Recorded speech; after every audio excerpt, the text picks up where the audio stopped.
So guys, Karl-Anthony Towns returned to the court last night after missing 13 straight games due to a battle with COVID-19. This is the same person who has already lost his own mother, 6 other family members to the virus. As for his return to the court, Towns had 18 points, 10 rebounds in 31 minutes, really effective after missing basically a full month of games, and then spoke candidly afterward about his personal battle with COVID. Take a listen. I'm a high-risk case. COVID did not treat me well whatsoever. A lot of scary nights. My dad calling me 24/7. What I said in my post at the end was the kids. I think everyone who's on this knows me very well. I called my niece and nephew, my kids mostly, as my sister's a single parent. And, one of the things when I told my sister that I got COVID was, hey, I got it, and I don't got a good version of it. I got a lot of COVID in me, but I'm gonna fight and I'm gonna beat it. I can't imagine that family, his father, his sister, having to hear that one of their own was battling this after what happened with Karl's mother.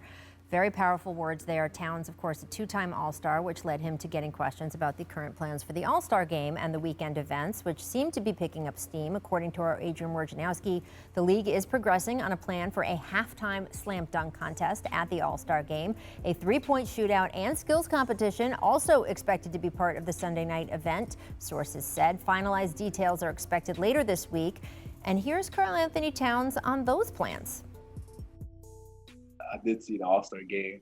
I personally don't, believe there should be an All-Star game, but what the hell do I know? Obviously, I haven't dealt with COVID, probably, right? Probably a guy that has some insight into that. But what do I know about COVID, right?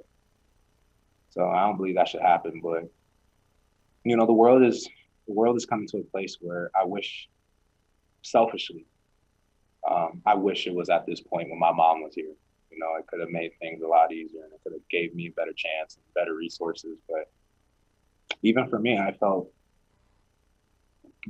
very, I've said it privately, but I'll say it now. I felt very guilty about the treatment I got, and I feel that it should be more widely available to Americans, and anyone in the world. I know everyone has an opinion on Karl-Anthony Towns, but listen to that man. That is a good man thinking about other people that way. And strong thoughts on the All-Star game. And as he pointed out, hey, what do I know about COVID? Richard, what are your current thoughts on an All-Star game and the plan that they've got going right now? Well, I'm going to follow Karl-Anthony Towns' lead. Again, I have not dealt with COVID the way him and his family and losing his mother and dealing with all that stuff. But, sometimes, and the NBA has done a better job than I think any sports league in the world of listening to their players. Mm-hmm. What are your concerns? What are your issues? How can we come to some sort of middle ground?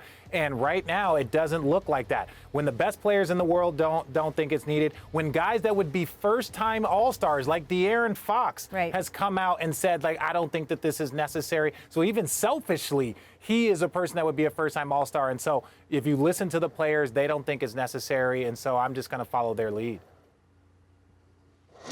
Yeah, I think Richard hit it on the head. And personally, I think, Rachel, when we talked about this a few weeks ago, we were excited because we know how great the All-Star games have been in the past. The competition level has been off the charts, and the Saturday night weekend has been fun.